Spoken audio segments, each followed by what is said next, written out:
Okay, let's unpack this. We're diving it into a stack of sources today, and the main one has this title that, well, it definitely doesn't pull any punches. Old Age is Not for Sissies by Art Linkletter. Yeah, that title really sets the stage, doesn't it? And this book, it's not some, dry academic thing. Right. It's a mix of Linkletter's own thoughts, some fantastic stories from people we all know, George Burns, Betty White, Bob Hope, folks like that, and really crucially, a ton of practical advice. Exactly. So think of this deep dive as, well, maybe a shortcut to understanding the choices you have as you navigate getting older. Mm. Our mission here is to pull out the key insights, the actionable stuff, so you can approach this stage of life with, well, both knowledge and the right attitude. And the book is really clear. It all starts with that attitude. Yeah. Linkletter himself, he talks about never really feeling his age, Yeah. always looking forward, seeing his birth year as just, a marker that gets him Medicare and, yes, those senior discounts at the movies. A small perk, maybe, but it makes the point. It's how you feel and how you engage, not just a number. Exactly. But the book is also honest right from the start.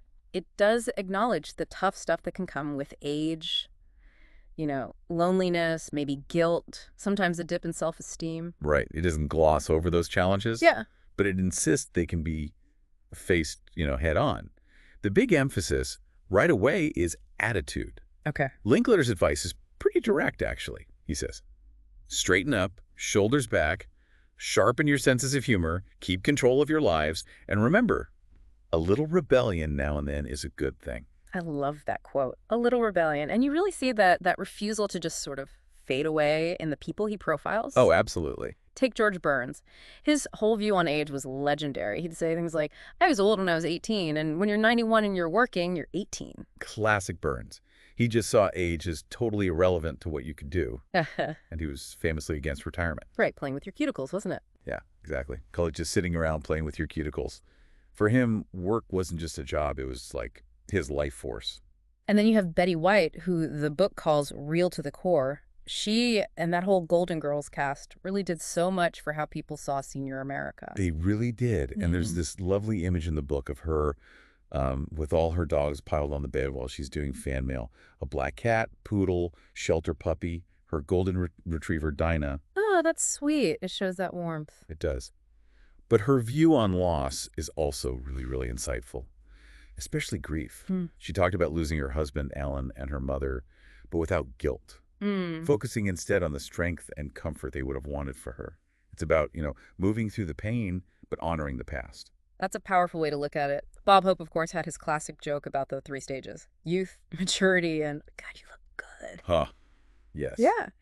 And he credited his talents, interestingly, to his parents. His mom was a concert singer, his dad a stonemason, but also an amateur comedian. Makes sense.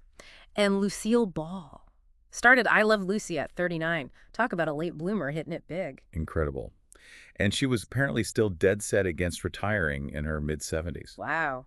Then there's Dr. Norman Vincent Peale, still influencing people well into his 90s, traveling, lecturing. Yeah, just amazing energy. And the aviation legend, Jimmy Doolittle, still doing his 5-mile walk daily in retirement and just popping in on Linkletter. After all his achievements, first transcontinental flight under 24 hours, leading the Tokyo Raiders, just kept going. He really did. Maintain that active life long after he officially retired back in '59.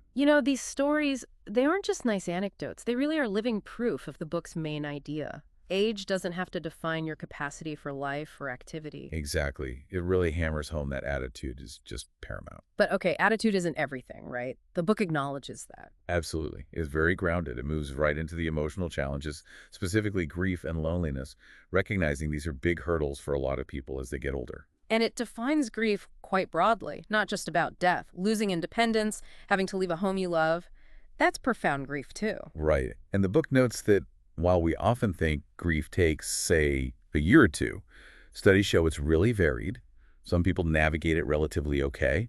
Others go through a much longer process, shock, denial, depression, panic even, before confronting it. Linkletter shares that very personal story about his own mother's death. He does. It's very poignant. The pain of not saying enough, but also finding beauty in remembering her, like her love for spring. And there's even that touch of humor about her last wishes for her shoes and girdle. He's quite open about how much he misses her. That honesty is important, I think. And loneliness. The book says that's often made worse by illness or physical limits. Yeah, and it talks about how hard it can be to accept help, that fear of being too much trouble. Mm-hmm. And this is where the advice gets really practical, almost counterintuitive. If someone invites you out and your first thought is no, Yeah. the book suggests maybe they're testing you. The advice is blunt. Go ahead. Insist. Insist on being involved. People who care want to help. Yeah. You just have to let them. That's really interesting advice. Insist. Right? It also talks about adapting to being alone, right? Like Harold the widower. Yes. Harold, who learned to cook so well, culinary skills at 10, it says that he started this Monday night dinner ritual with friends. He found a way to keep living and find joy even after his wife passed. It shows it's possible. It does. It also touches on how sometimes those homey touches can be hard to maintain alone, maybe more for widowers if their wives handled that side of things. Mm. And pets. Pets get a big mention for combating loneliness, Mhm. routine companionship. Definitely. The book also looks at family dynamics after a loss. That initial flurry of support can sometimes fade, can it? It can, leaving someone feeling a bit abandoned. So the advice, again, is two-sided. If you're the senior American, be specific about the help you need. And if you're the family or friend, insist on helping. Break through that don't want to be a bother thing. Right. It all comes back to connection and control, which leads us right into the whole idea of the right to live independently. Exactly. This part is all about choices, Yeah. how and where you live. And it emphasizes that most older Americans, they really want to stay fully independent. And staying at home is the big one for most people. The book really gets why it's your space, your turf, full of memories. Mhm. Linkletter talks about his own home, how comfortable he is there after 17 years, not because it's fancy, but because of the memories. And the stats back it up. Most seniors over 65 own their homes and want to stay put. But it does look at other options too. Like shared housing can help with costs and loneliness, though there's that cautionary tale of Emily. Oh, yeah, whose family wouldn't let her share with a friend and her health went downhill. Shows how family opinions can interfere. It really does. Then there's living with children. Possible. But the book is honest about the difficulties. Blending generations, yeah. Parents might resent losing some control. Kids providing care might feel criticized, especially if it falls on one sibling. It needs careful thought and allowing room for mistakes on both sides. Okay, what about retirement communities? They seem to be growing. They are. The book mentions around 700 in the U.S. then, expected to double. They offer amenities, services, but, and this is crucial, the book warns you have to check their financial stability. Read the fine print, get expert advice, check state licensing, though many states didn't license them then. Also, think about whether you're paying for nursing care you might never use. There's that story of the two friends who moved into one. And then move back home. Yeah. They miss their familiar community, their own homes. Choice is key. Condos get a mention too, right? Good for travelers, maybe. Can be, for security. Hmm. But potential downsides are noise, lack of control over common areas, and those HOA fees, homeowners association fees. Watch out for initially low fees in new developments that might jump up later. Good tip. And mobile or manufactured homes. Presented as more affordable, and the quality has improved a lot. Apparently, a third of buyers were over 55, even back then. Just need to check park fees and rules. And if you decide to sell your home, the advice is pretty strong. Very strong. Use a reputable agent. Don't try to sell it yourself just to save the commission. You could lose the sale. Plus, there's the hassle of showings, vetting buyers, security. An agent handles all that. Makes sense. Now, the book also mentions assistance programs, like COP in Wisconsin. Right, the Community Options Program. These programs are designed to help people stay home or even leave nursing homes. They offer help with personal care, money management, counseling, like spotting con artists. The idea being it's less costly to support people at home. Exactly, and it's based on need and ability to pay. Sometimes they can even pay family members for providing care. It's presented as a contrast to nursing homes, where you might lose control over basic daily choices. And for safety at home, things like emergency alert systems. Yeah, like Lifeline. The pendant you wear, press a button, connects to a coordinator who gets help, neighbors, family, emergency services based on info they have on file. Cost around $18 a month back then, with potential financial help. Okay, shifting gears a bit, let's talk health. The right to a healthy lifestyle. Yeah, and the book really pushes back against just accepting decline. It says, don't just throw in the towel. Many issues come from our choices: smoking, diet, exercise, and crucially, You're never too old to change those habits. That's empowering. It also tries to help you navigate the system, right? Clarifying different types of doctors. It does, and it strongly advises having a primary care physician you trust. Choosing that doctor is a big deal. The Yeah, book has specific questions to ask. absolutely. Things like, are you taking new patients? Office hours? Who covers after hours? Which hospitals? Fee basis? How do they handle non-urgent calls? Will they guide you on specialists? The point being, You have a right to this information. And a good doctor-patient relationship goes both ways. Don't be afraid to ask questions and insist on answers from the doctor, not just the receptionist. same goes for choosing a hospital, I gather. Definitely. You have rights there too. Ask about accreditation, teaching status, patient representatives. They can be really helpful. Do they support the patient's Bill of Rights? Some states mandate it. How do you get your records? And know which hospitals your doctor actually works at and where the ER is. Sounds basic, but important. Very. And that patient's Bill of Rights. Yeah. So important. Key things are getting clear info on your diagnosis, treatment, prognosis, knowing who's in charge of your care, informed consent, understanding risks and benefits before agreeing to anything, and the right to refuse treatment. The message seems to be assertive, don't be intimidated. Exactly. Don't let medicalese or the doctor's aura stop you from asking why. That story about the husband told to roll over without explanation, that shouldn't happen. No. It also clarifies outpatient versus ambulatory surgery. Right. Both usually mean same-day discharge. Outpatient is in a hospital with full backup. Ambulatory is in a clinic or office setting. Okay. Now, medications, that seems like a huge area for potential problems. It really is. Yeah. Especially for seniors often taking multiple drugs. The risk of interactions is high. So the book gives practical tips, like review all your meds regularly with your doctor or pharmacist, know what you take and why. Keep an updated list. Try to use just one pharmacy. Ask them about delivery, price comparisons, how they handle insurance, record keeping. Things not to do, yeah. Don't keep sleeping pills by the bed. Easy to take too many if you're groggy. Never share meds or take someone else's. Be careful with over-the-counter drugs long-term without checking with your doctor. Check for duplicate ingredients in different meds. And get rid of old, unused ones properly. Wise advice. Now, Yeah. health insurance, Medicare and Medigap, this sounds complicated. It can be. The book explains Medicare basics, Part A for hospital, Part B for medical, like doctor visits. But it stresses that even with Medicare, you end up paying a lot, maybe almost half your costs. Which is why Medigap exists. Exactly. To fill those gaps. About 80% of retirees bought it then. But here's where the book gives a huge warning. About Scams and useless policies. Billions wasted yearly. Misleading sales pitches, scare tactics, agents twisting policies, getting you to switch so they get a commission, potentially losing your coverage for pre-existing conditions. wow. So what's the advice? Be incredibly careful. Research policies thoroughly. Ask tons of questions. If anything feels wrong, contact your state insurance commissioner or DA's office. Don't be rushed. They also mention HMOs and PPOs as other structures sometimes working with Medicare. Vigilance is key here. Okay, let's talk nutrition. Why might seniors not eat well? Several reasons mentioned. Eating alone can feel depressing. It takes effort to cook, maybe dental or vision problems or restrictive diets. But good nutrition is still vital. Absolutely. The book covers the basics. Calorie needs might decrease, but protein needs don't. Carbs, fats, vitamins, minerals. It stresses fluids. Intake often declines with age due to taste changes or even fear of incontinence. And fiber, very important for regularity. Any practical tips for eating better? Simple things. Plan meals, shop smart unit pricing, coupons, cook bigger batches and freeze portions. Pay attention to how food looks and tastes. Get creative with seasonings instead of just salt. It gives food group tips too, like dairy alternatives for lactose intolerance, being aware of fat in nuts, healthy cooking for meats, pros and cons of fresh, frozen, canned veggies.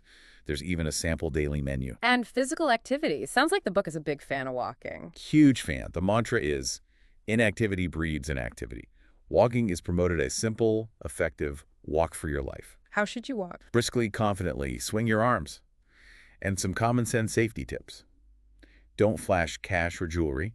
Avoid isolated areas alone. Don't stop for strangers. And ways to fit more walking in. Little things add up. Park farther away, take stairs, walk for errands, walk the dog longer, pace while on the phone. The benefits are Better circulation, balance, strength, heart and lung function, weight control, lifts your spirits, maybe even extends your life.